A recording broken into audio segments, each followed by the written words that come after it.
الحمد لله وكفى والصلاة والسلام على رسوله المصطفى وعلى آله وأصحابه أهل الوفا.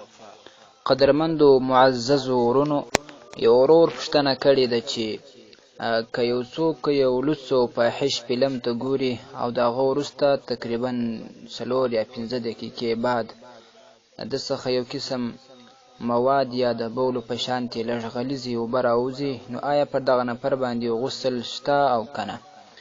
محترم وروره، ستاسو په جواب کې به ووایو چې پر دغه نفر باندې د دې اوبو په وتلو سره غسل نشته، لیکن اودس په ماتېږي. اودس پر واجب دی. دا شان چې کومه کپړه و ځای په لړ سوی وي هغه به پاکوي، هغه ځای مردار دی.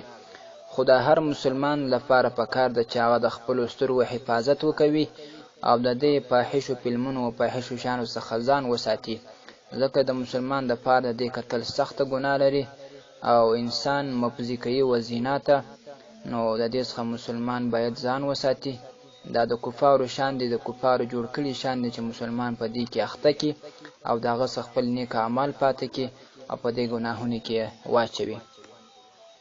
په جوهر النیره علی المختصر القدري کې دا راخي چې ولیس فی المذی والودی غسل وفیهما الوضوء. دا مذي دغه اوبه دي چې یا په وخت د خپلې مېرمنې سره د ساعتونو تېرولو د مینې کولو په وخت کې راوځي، یا د انسان څه خواهش و شوق راسي دا راوځي، خو دا اوبه خپله کومه ذایقه چې خوند دی د هغه نه لري، په دې سره غسل نه واجبېږي.